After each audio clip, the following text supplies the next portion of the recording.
Good morning, everybody, and thank you for having me. Betsy will be happy to hear that I abandoned my idea of using some PowerPoints. So following the guidelines that I was given, which is really refreshing for your group, that you want to hear as much about my intellectual journey as you do about the substance of my work. So let me do a little of that. And if at any time, I don't know what your practices are, but I encourage anybody that I talk to, any group that I talk to interrupt me if you have any questions or comments. So I never started out to be a money person. In graduate school, I developed an interest in political parties, and I wrote my dissertation on the Congressional campaign committees, which are now quite famous, the Democratic Congressional Campaign Committee, the National Republican Congressional Committee, and so forth. But way back in the late 1980s, no one knew about them.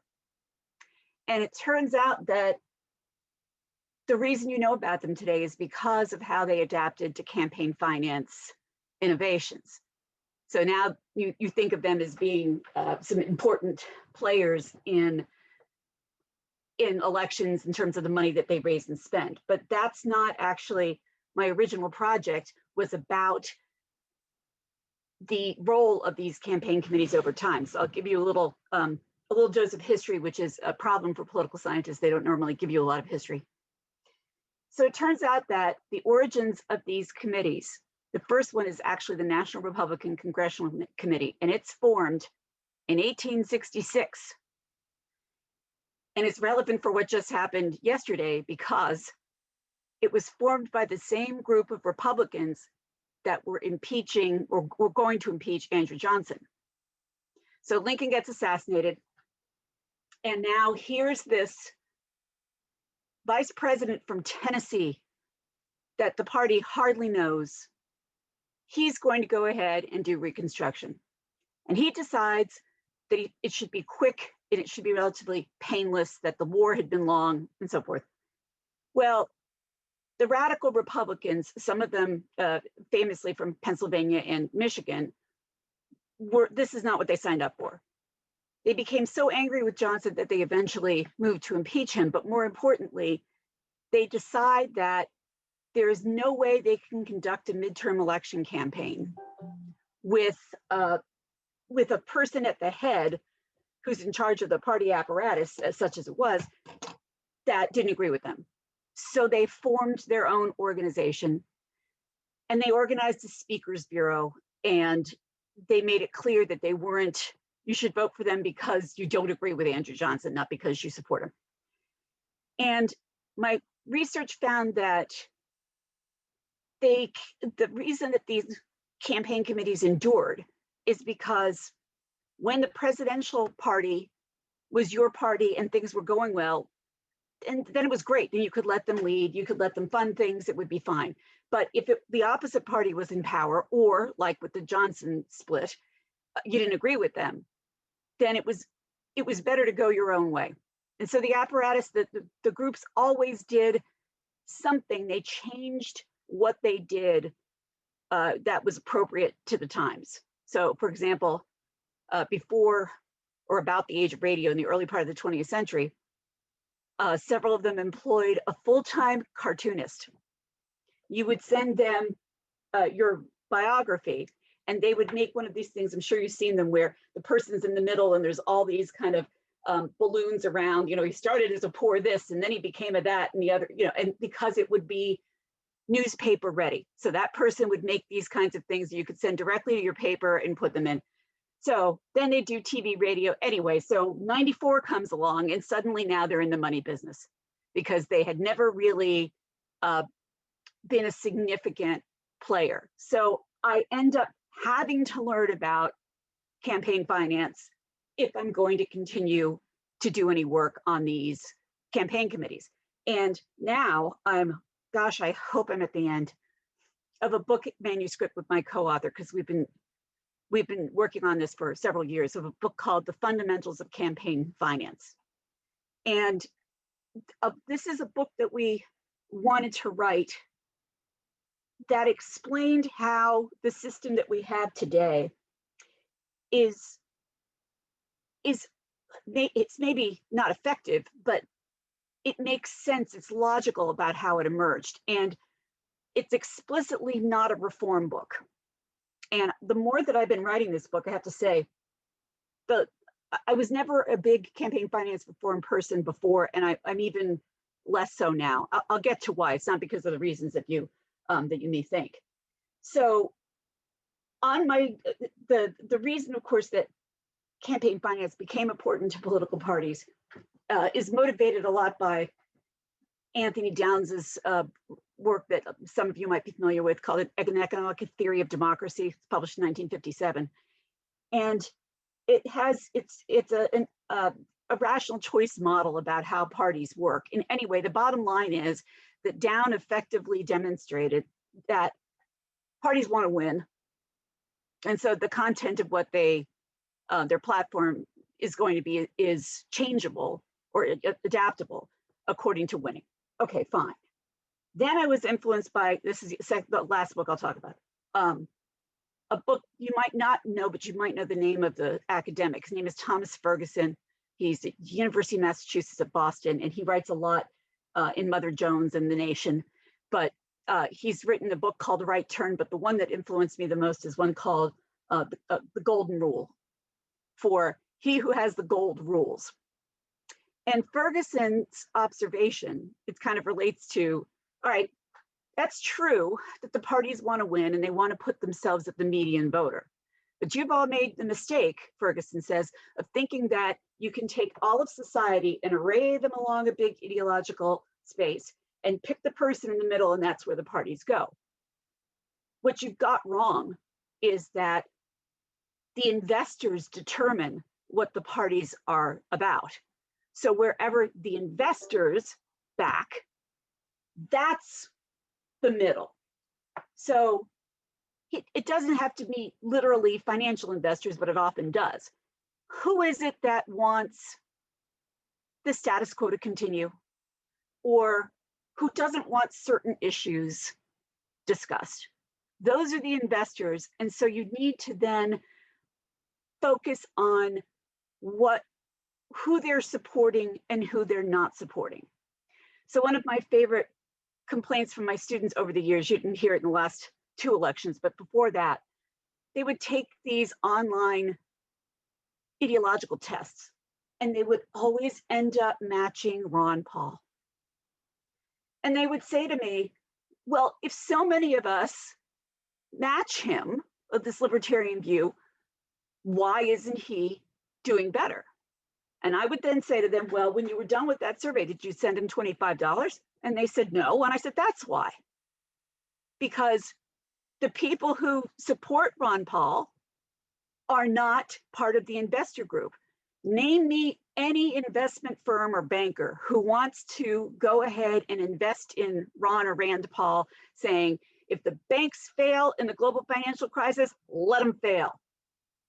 We shouldn't be, that's not that. We'd rather talk about the amount of tax we're going to pay, and then in return, the amount of a safety net the government provides, rather than that. And so Ferguson went even further, because he's really reacting to the Reagan years, to say that these investor groups, for the most part, are actually very happy when the parties are engaging in social issues, because it stops you from talking about these structural financial issues that would really hurt them.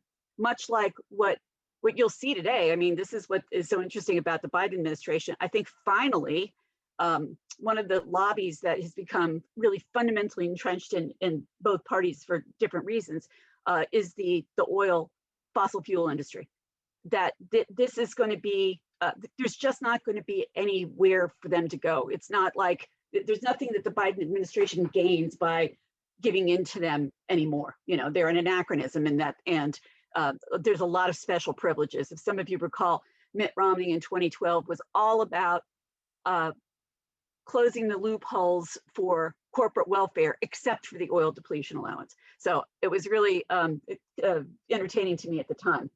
So the more that I have been involved in this and watched elections, and deal with these issues like free speech and how people can spend their money, the more I am convinced, and this is not going to be a big revelation, folks, that the real problem is capitalism. That you can go ahead and you can change the limits and the arrays of how people can spend and disclose and so forth, but at the end of the day, you have in the US a democratic and capitalistic system, and together it doesn't make for anything to work. I really wish I could tell rich people how to spend their money, but I can't, because it's not just in politics that it's strange. There's a terrible new reality show called Below Deck. Any of you heard of this? It's about yachting, like the shenanigans of the employees that are working these luxury yachts, right? There's nothing that could be more meaningless to me. Like I wouldn't miss the yachting industry if it disappeared tomorrow. But that's what you get out of a capitalist system, is you get a lot of of interesting hobbies. So we don't tell people not to buy yachts. If we say that, then which we also know probably has no social positives, right? It's probably bad for the economy. It's I'm sorry, for the environment, and it's probably not great for labor relations and so forth. But at the end, so likewise, it turns out that the way the courts are going and the logic is that you can't tell people they can't spend their money on politics. And so for some of the people who invest the most, there are what are called hobbyists.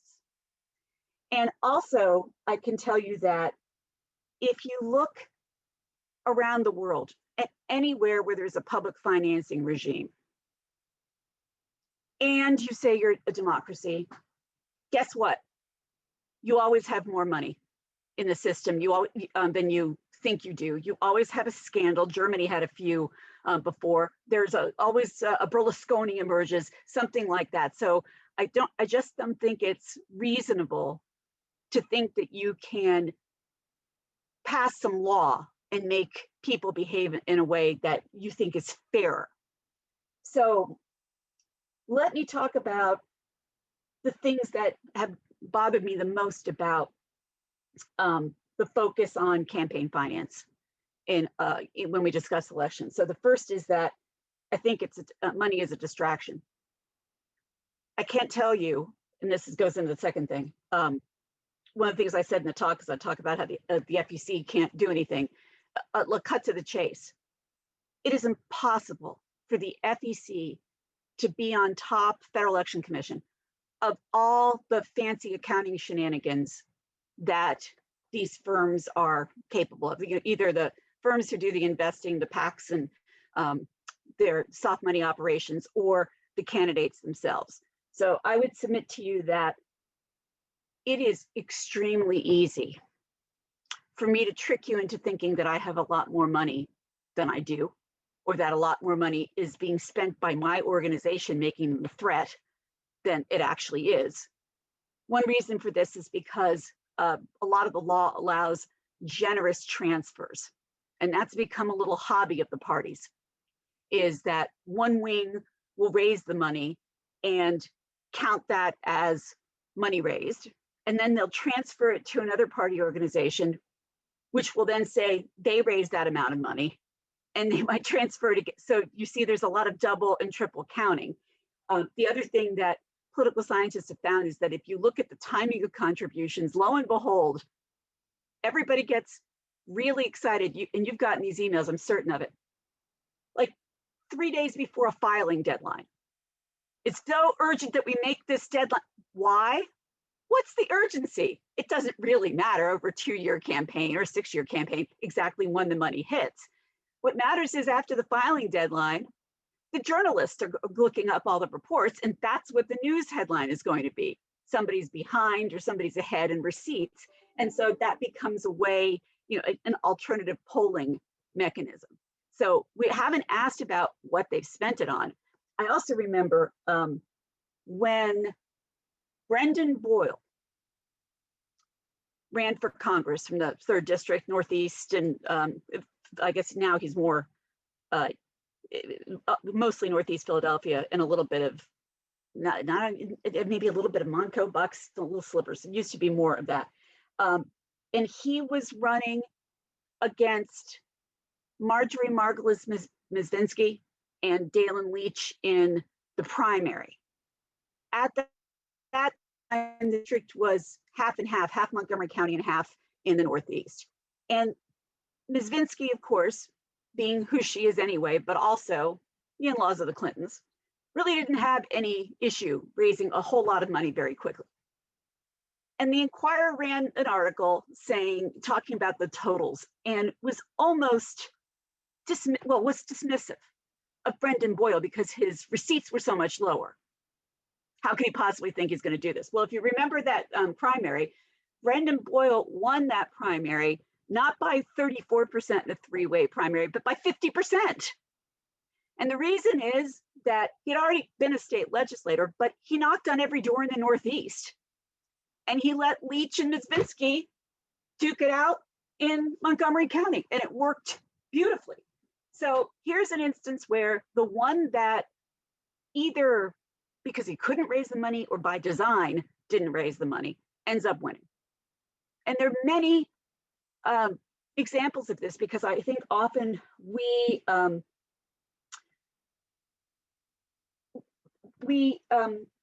well, actually, let me move on. Looking back at my list, let me move on to some couple of other things that go with this. So this thing of, we forget that it's the person with the most votes who's going to win. It's really, the money doesn't vote, the people vote. And so this is all about getting people's attention. For example, look at John Fetterman right now. All right, so he's raised $1.5 million, but he hasn't spent any. That's not why everybody has heard about him. He's all over. My co-author, who's in Chico, California, I told her about him 2 weeks ago, and then around a week later, like the day after he announced, she sent me a fundraising email she got in Chico, California. So obviously you can get there because people are excited about you, because journalists are covering you. There's a lot of other ways. The other thing that money hides is a reality we all know, but I think can change, is that candidates are more elite than the average person.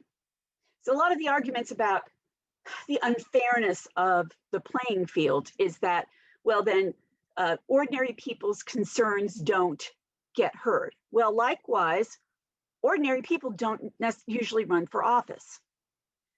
I will use as the example, if your postal delivery person, who is probably somebody who knows your community and its issues better than almost, maybe as well as a cop in your neighborhood, right, that has the beat, that postal worker knows who's having financial problems, who's living alone, right, who's, there are lots of things that they would know. If I told them, listen, I'll give you $3 million, you should now run for Congress, is that what's stopping them? Most postal workers would say, I can't run, I'm not qualified, like that sort of thing. So it's really not the case that it's the money that keeps them out. It's that you need to be in the networks where people are talking about running. And guess what? That's why our legislators, our members of Congress are hysterically overeducated compared to us. Not because compared to the average American, not because they're geniuses, but because there is no better place to network than a university or graduate school. In fact, one of my former students, he's a professional fundraiser, and one of the first things, they even have candidates bring in their high school yearbooks, but beyond that, they're like, all right, let's tell us every club, every activity, everything you did while you were an undergraduate or where you're in law school. And those of you who've been to business school or know something, especially business school is all about that.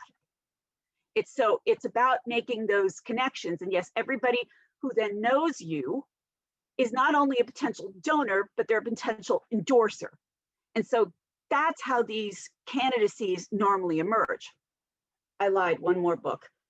this young man, Nicholas Carnes, who's written 2 books, both kind of too much based on the dissertation, called White Collar Government. So what he argues, which is really something I have to say I never thought about in this way, but as soon as I say it, you're going to say, yeah, there's a lot of truth to that. So he, in a long series of surveys, says, here's the issue. The blue collar workers, so think of your union organizers. They absolutely know nobody likes to raise money. They know that raising money will be difficult, but they also know how to do it. They've seen it happen for other causes. They know what they need to do, just like the immoral elite candidate. But you know what they can't do? They can't miss 6 paychecks. That's what they can't do. That is the real difference between why you have too many attorneys and small business owners, is because they can continue to have their livelihood, or they have enough in the bank so that they can literally campaign as a full-time job. And that working people can't do that. And in fact, the Federal Election Commission has not been that helpful. You know, there have been scandals recently, of course, about personal expenses, you know, and whether some candidates are abusing that with their, you know, their entertainment. But it wasn't until, I think it's maybe 6 years ago, that the FEC said it was okay to pay for childcare as a campaign expense. Yeah, that would be one reason, for example, why it might be harder for some women to run, is that if they now had to forego income and also still pay lots of additional childcare. But now they came around and they said, by the way, the FEC has agreed that a candidate can take a salary from their campaign funds. But as far as I know, only one candidate who won has ever taken them up on, you know, like taken that approach. Because obviously, can you imagine the headlines if you were to actually do it? So if you think about European democracies where the party is in charge, that's literally the difference, is that you don't have to give up your day job because the party apparatus is doing a lot of the campaigning for you. Sure, you're going to knock on doors and do those kinds of things, but this other stuff is happening because they do have a permanent campaign organization while you're at work. And so that's how it can be done a little bit differently. So those are my problems with focusing on it. But there are a couple of other things I want to mention before before the rest of your program. So there's been a lot these days about the corporate threat to withdraw PAC support from the Republican members of the House that went ahead and voted to overturn the Pennsylvania electoral results. That a lot of corporations came out en masse and said, we're not going to give PAC contributions to those people anymore. So I got a couple of calls from journalists right away. Oh, what does this mean? And my answer is not very much, because they only said that they weren't going to give PAC donations. They didn't say anything about their outside spending for or against a candidate. They didn't say anything about lobbying. And oh, I'm sorry, they're saying that they're not going to give to members of the minority party that don't control any committees in either chamber. What a sacrifice. It's going to be fine for corporate America. Also, before the Capitol riots happened that morning, the stock market was doing great when the 2 senators from Georgia were declared, the Democrats were declared the winners, and there'd be Democratic control of the Senate. Why were they so happy? They're supposed to like Republicans. Well, the last Republican was really unpredictable. And I don't think markets like anything that's bathed in uncertainty. You know, the whole sector is based on predicting behavior based on the things that you might know about.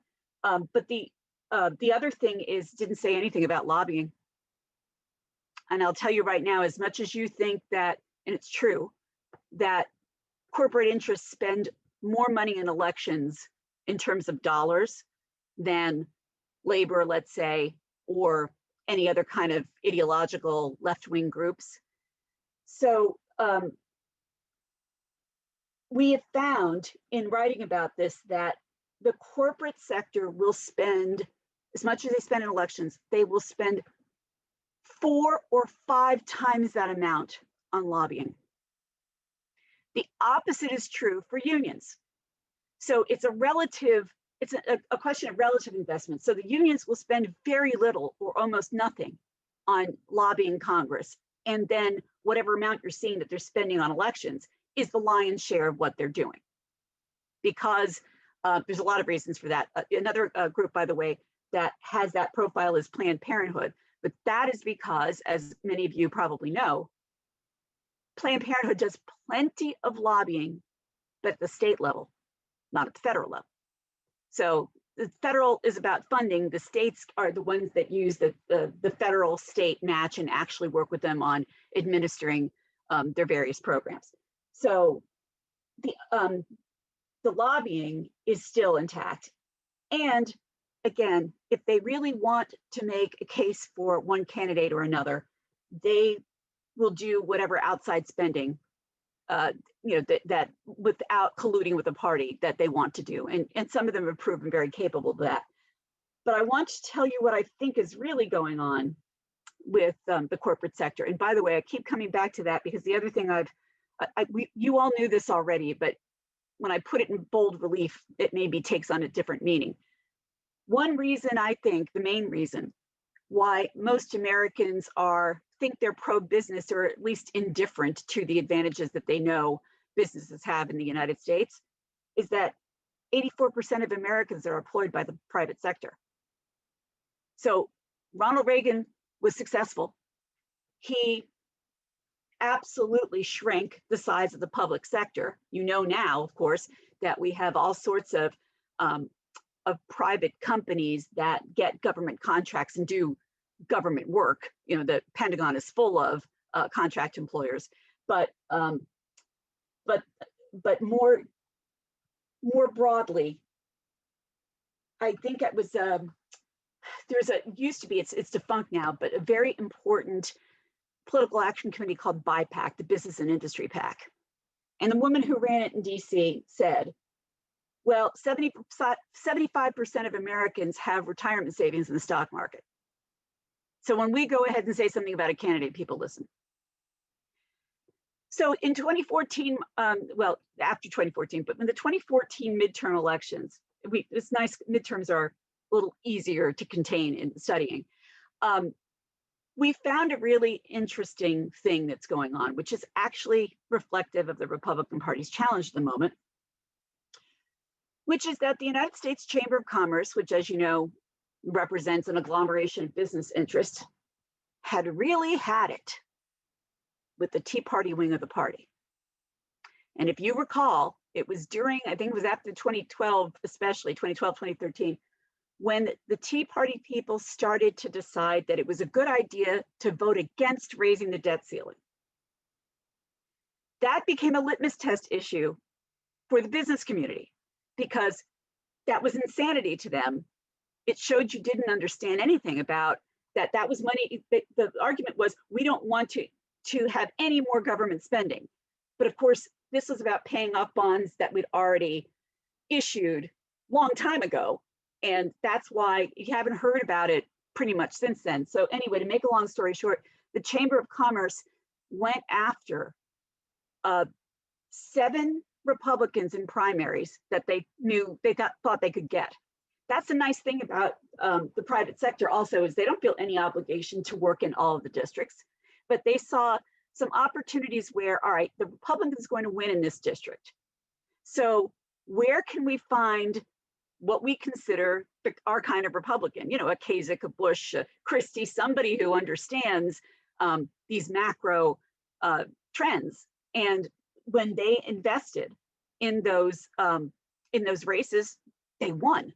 So that scared some of the Tea Party people into thinking twice about some of their rhetoric because, again, now they were saying, and this, by the way, this reminds me of, well, it doesn't remind me anything, all right, because I was born in 1964. But when people talk about this terrible problem that Republicans are having, I think about what I know is the terrible problems in the 1960s that the Democrats were having when they had their own Southern senators in the, in the Senate who stopped a vote on the Civil Rights Bill for 7 consecutive years. This was not a pleasant time to have a party where your enemy was yourself. In fact, and this is why some people say, oh, it was better in those olden times, you could reach across the aisle. What it was is that they hadn't yet realigned. So they reached across to Everett Dirksen, to what we now think of as the defunct Rockefeller Republicans.